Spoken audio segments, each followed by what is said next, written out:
You know why I really love Nick Hood as a minister? I watched his father do it, and he took over for the church, and he was one of us, but he really turned out to be a great minister. I know it's hard, and that's something that I know that all ministers may not be doing what they're doing because for the right reasons, but I know it's hard. I know he's a beautiful man, and we've been knowing each other for over 50 years. I believe in him. He's inspired me in so many ways to do what I'm doing and try to be the best at it. Make sure you watch Nick Hood's ministries. You'll never be the same.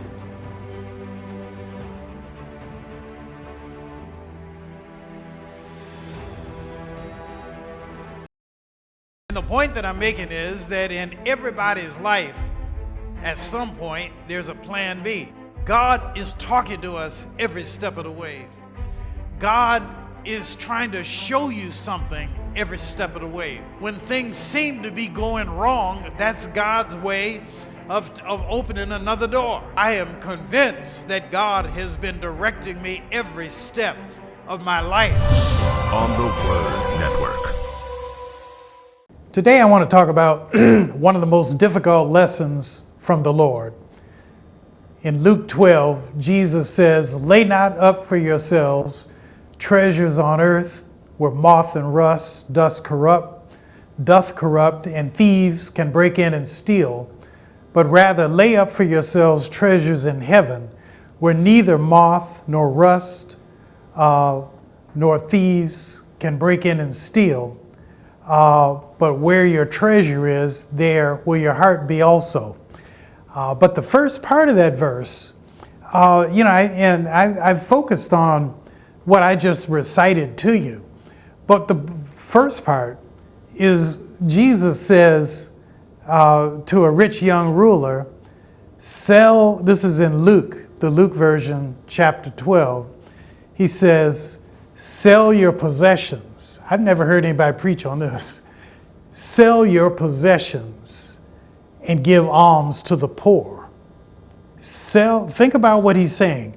Sell your possessions and give alms to the poor. Jesus is not saying give all your money to the poor. He's saying sell your possessions.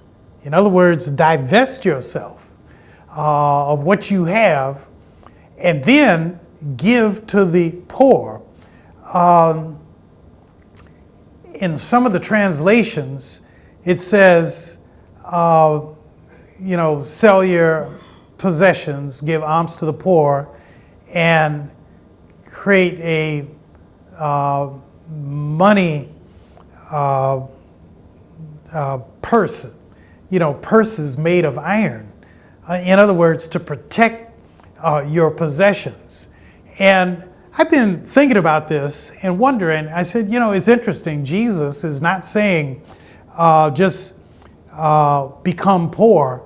He's not saying give away what you have and become poor. He's saying sell what you have. Why do we sell? We sell to make a profit. Jesus is saying sell what you have and then give alms to the poor. And keep your money in metal purses. And I think that what the Lord is saying here is several things. He's saying, number one, always be sensitive to the fact that somebody is worse off than you. Be sensitive to the poor.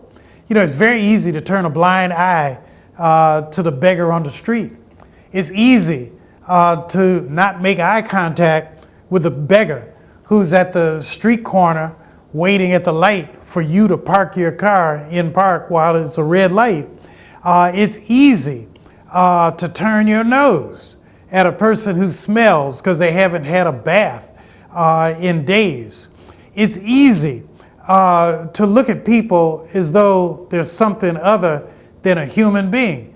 When I think about people being blown out of the water in Guatemala, and El Salvador, and other places around the world. This stuff is happening because you can only kill people if you really don't value their life. Jesus is saying, value life and value the lives of those who are poor. And so the challenge for you and me is to ask ourselves, how do I do this and maintain my own life? And I've been wrestling with this whole business of the first part of the verse where Jesus says, sell your possessions. I don't think he means totally divest yourself, because he's saying keep your money in your, purses that will not wear out. But what Jesus is saying is you got to remember the poor. And, it's very easy to forget the poor. It's also easy for some people to think that the poor are always going to be with you. And some of us find it easier to deal with another person as long as they're impoverished, as long as they don't have a house, as long as they don't have a car, as long as they don't have enough clothes or enough food to eat. It's sometimes easy to deal with people like that. But I don't think the Lord intended for anybody to always be poor. I don't think that is really the message of Jesus. But I think the message of Jesus is predicated on you and me starting our lives every day being sensitive to the fact that somebody's in need, somebody's hurting. I served for 8 years as an elected member of the Detroit City Council. And one of the arguments I used to have with one of my council members, whenever we'd have a development project in Detroit, she would say, but what about the poor? And, I would get in a little back and forth with her. I said, God never intended for people to always be poor. What's wrong with upgrading the housing for low-income people? What's wrong with upgrading the schools around where the poor children go? And, I said, in a sense, I'm with you in that I'm thinking about the poor too, but I don't want to be stuck on poverty. Because I want to help people get out of poverty. And to me, that's how I interpret Jesus' message. Sell what you have and give alms to the poor. And I think, number one, Jesus wants us to be sensitive to the poor. Number two, Jesus is saying, lay not up for yourselves treasures on earth where moth and rust might corrupt and thieves might break in and steal.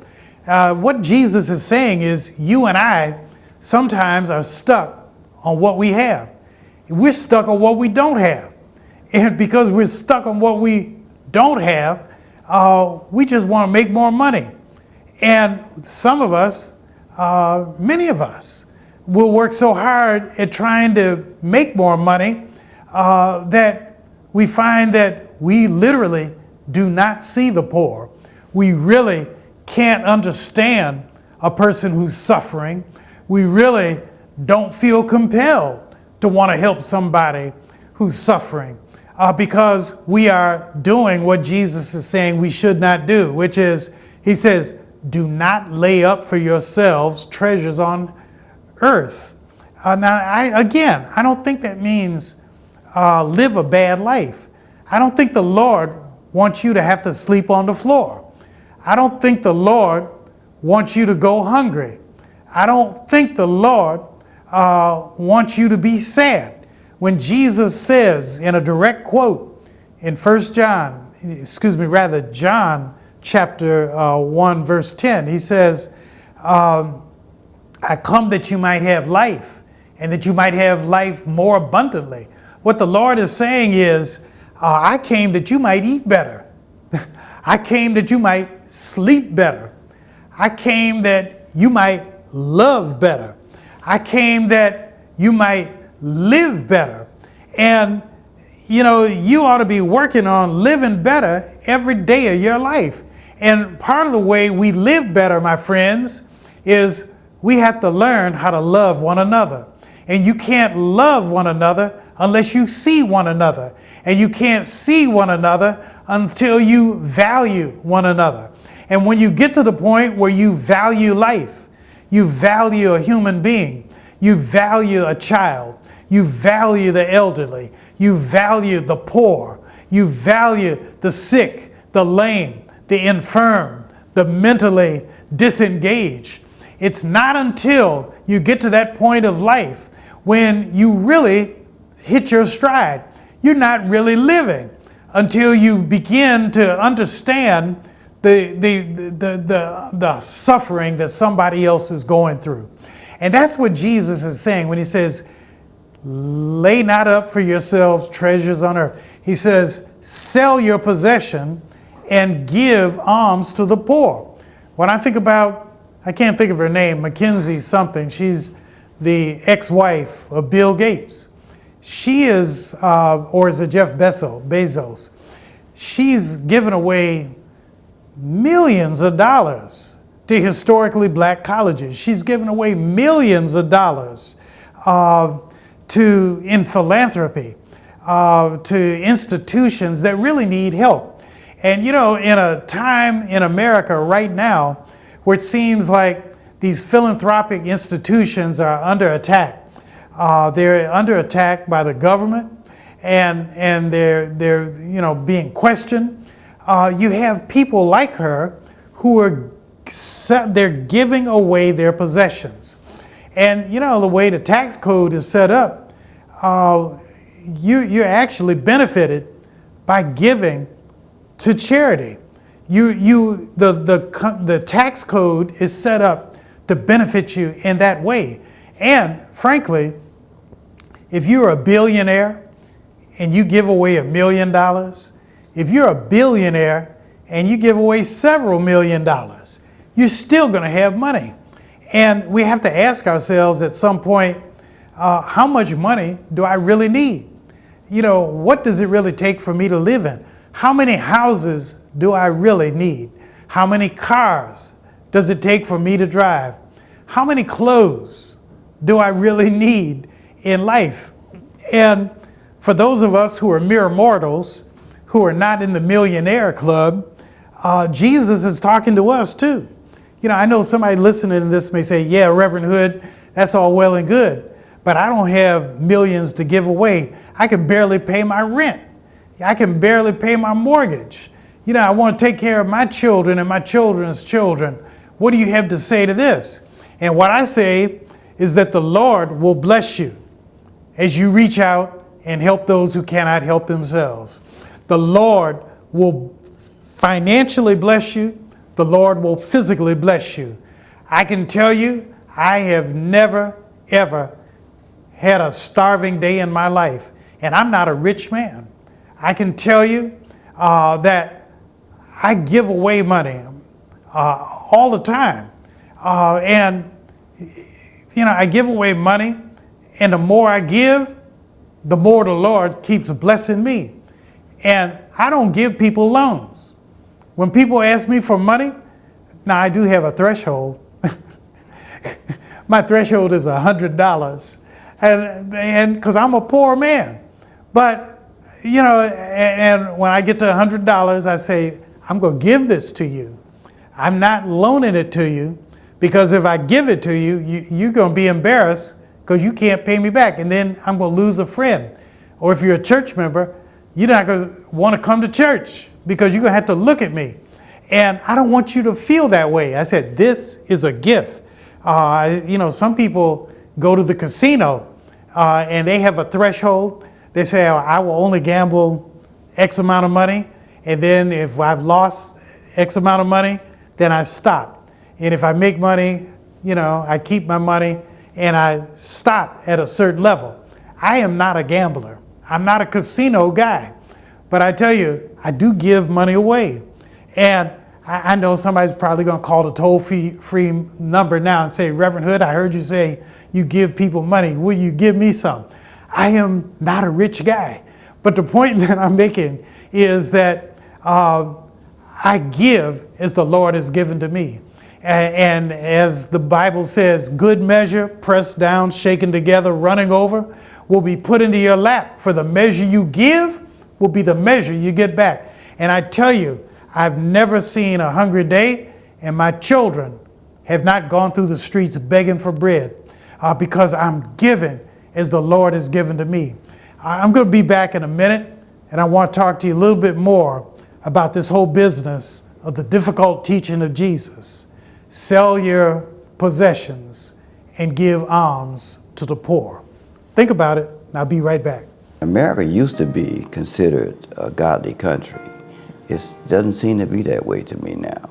And I don't mean to be disrespectful or anything, but it's so many things they're okaying for the wrong reasons. There's not godly reason.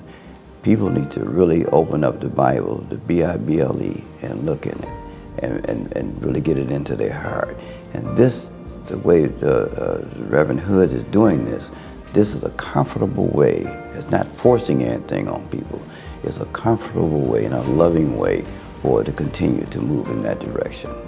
The way Reverend Hood presents it, you can understand it, and it makes you want to delve into the Bible even more so that you can see more, because it seems like the program goes off too fast.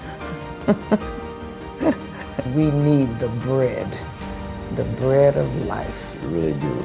These days we need it more than ever. And Reverend Hood's ministry on TV is giving us our bread.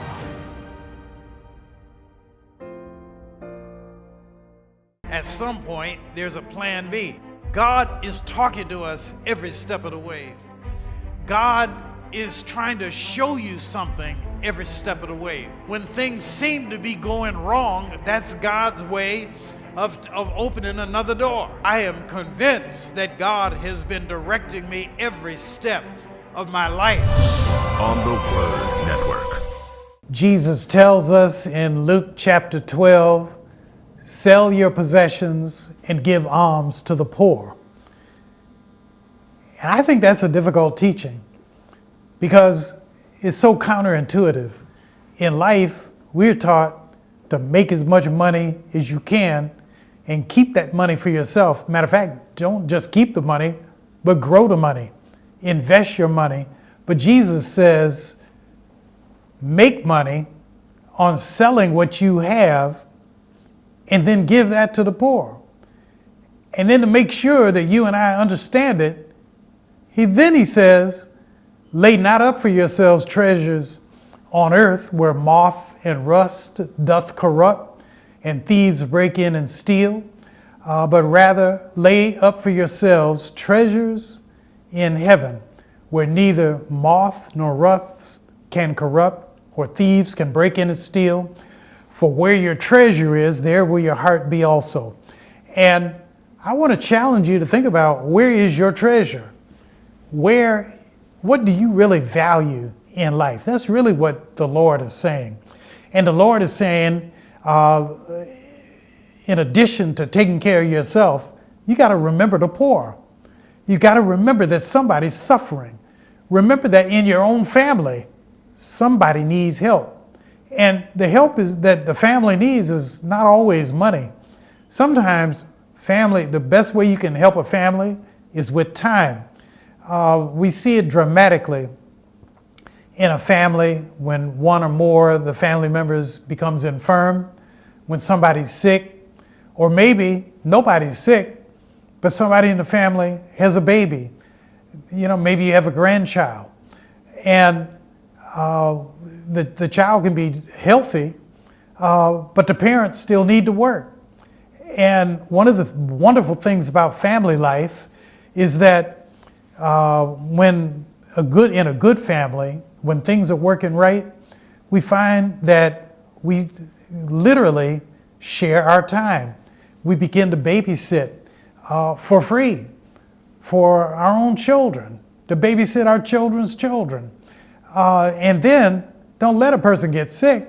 In the best of situations, if a family member becomes sick, what do? The family pitches in. When a family member is dying and they go into hospice, in the good family, what do? we love them, and we rise up to the occasion, and we tend to them. And in that process, we become better people. And I don't think the Lord intended for any of us to be poor. The reason why I think right after that verse where Jesus says, sell your possessions, give alms to the poor, but then he says, lay not up for yourselves treasures on earth that can be corrupted, but lay up for yourselves treasures in heaven.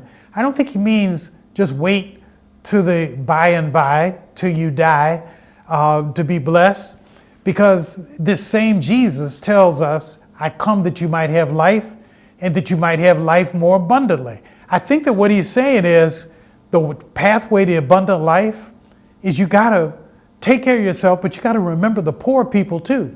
You got to remember that somebody out there is hurting. Somebody is suffering. Somebody is confused and they don't know what to do.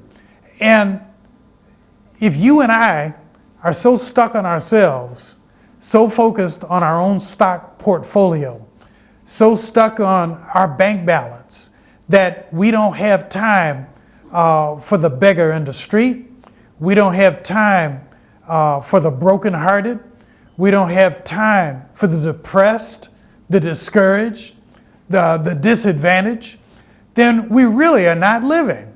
And Jesus is trying to show us how to live. In this text about selling your possessions and give alms to the poor, Jesus precedes that by talking, where this verse comes from, is where he's talking to a man, a rich young ruler who has a lot of money. And Jesus, the guy comes to Jesus and he says, what must I do to obtain eternal life? And Jesus tells him,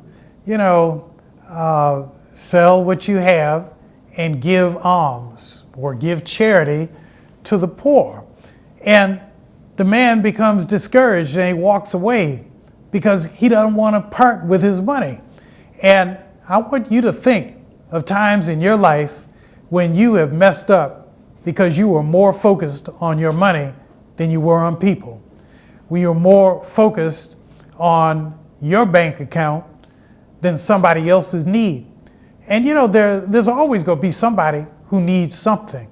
But the Bible tells us that you should be a lender, not a borrower. That's in Deuteronomy. You will lend, you will not borrow. In other words, what he's saying is, God is saying, you should prosper. You can't lend unless you prosper. Jesus tells the man he can't give alms to the poor until he sells his possessions. And when you sell your possessions, in one of the more modern translations, it says keep your money in a metal money purse. In other words, the money is important. It's important to cherish your money, but don't be so fixated on money that you can't see the need that's right in your face. And I found in life that the most important things in life you can't buy with money. You can't buy love. The Beatles used to sing that, you can't buy love. You can't. You really can't.